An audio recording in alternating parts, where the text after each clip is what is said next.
Good morning class. Today we will discuss about physical and chemical change. Students, in chapter 2nd, that is matter around us pure?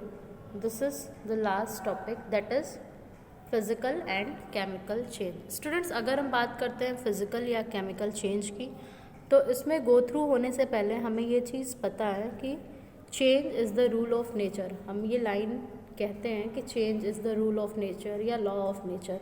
Nature में परिवर्तन होते रहते हैं. Students, time धीरे धीरे हर चीज़ों को क्या करता है, चेंज कर देता है.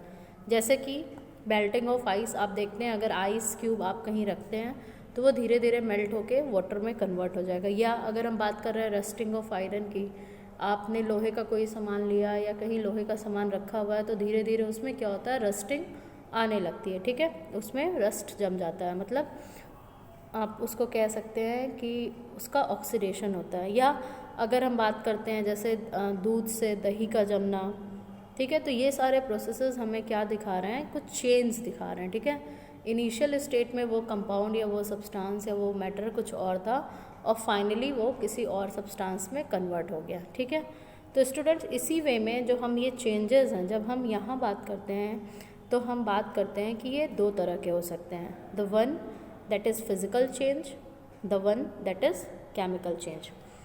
First one is physical change and the other one is chemical change. तो let us see students what are these.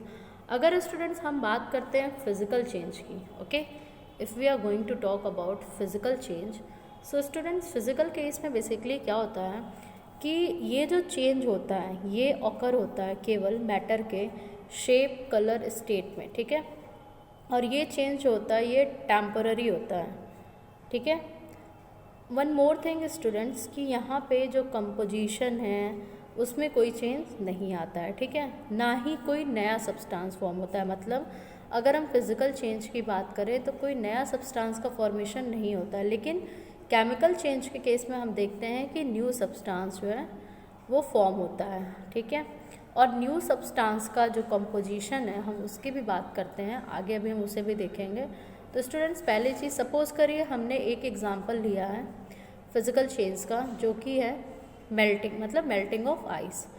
तो स्टूडेंट्स, अगर हम बात कर रहे हैं मेल्टिंग ऑफ आइस की तो आप देख पा रहे हैं कि उसमें चेंज कहाँ आ रहा है, उसके शेप में चेंज आ रहा है, उसके स्टेट में चेंज आ रहा है. मतलब आइस सॉलिड स्टेट में है और वाटर, मतलब आइस जब मेल्ट हो रहा है तो वो लिक्विड स्टेट आ जा रहा है. ठीक है, उसके शेप में अंतर आ रहा है. जब वो आइस है तो उसका फिक्स शेप और साइज़ है, लेकिन जैसे ही वो वाटर फॉर्म में आ रहा है तो उसका शेप जो है फिक्स नहीं है. ठीक है, वो किसी भी कंटेनर में जिसमें हम डालेंगे उसका शेप ले लेगा. वहीं पे स्टूडेंट्स, अगर आप कोई एक ऐसा केमिकल चेंज की बात करें, जैसे कि पहली चीज़ की केमिकल चेंज की बेसिक प्रॉपर्टी क्या है, तो यहाँ पे जो सब्सटेंस होते हैं ये न्यू सब्सटेंस में कन्वर्ट हो जाते हैं. ठीक है, और एक चीज़, the composition and physical chemical property of new substance are entirely different. जो नया सब्सटेंस बनेगा उसकी जो फिजिकल और केमिकल प्रॉपर्टी होगी वो पूरी तरह से डिफरेंट होगी. ठीक है, जो उस प्रीवियस सब्सटेंस था या जिस सब्सटेंस को आप ओरिजिनल कह रहे हैं, इसको हम क्या कहते हैं, केमिकल चेंज.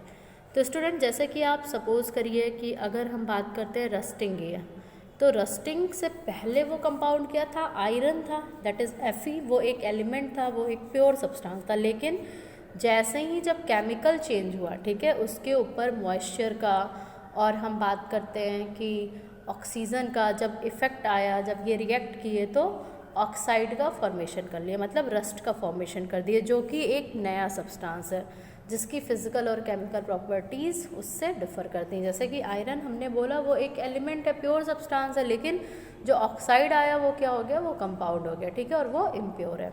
तो इस तरीके से स्टूडेंट्स आपको समझना है. दूसरी चीज़ कि अगर हम बात करते हैं फिज़िकल चेंज में, तो जो फिज़िकल चेंज के जो चेंज है, फिज़िकल चेंज, वो बेसिकली टेम्पररी होता है. और जब हम जो फैक्टर लगा के हम वो चेंज लाए हैं उसको हटा दें तो वो फिर से वापस से शेप में आ जाएगा. जैसे अगर आइस का हमने टेम्परेचर बढ़ाया तो वो लिक्विड में कन्वर्ट हुआ, वाटर में, लेकिन अगर फिर हम उसका टेम्परेचर कम कर देंगे तो अगेन वो आइस में कन्वर्ट हो जाएगा. बट स्टूडेंट्स, ये केमिकल चेंज के केस में नहीं होता. मतलब अगर हम रिमूव कर देंगे फैक्टर्स को जिसकी वजह से केमिकल चेंज हुआ है, तो जो नया सब्सटेंस है वो उसका ओरिजिनल स्टेट में नहीं आ पाएगा, ठीक है। जैसे कि अगर मान लीजिए फर्मेंटेशन की हम बात कर रहे हैं, तो अगर फर्मेंटेशन हो गया है तो वापस से कंपाउंड ओरिजिनल नहीं बन सकता है।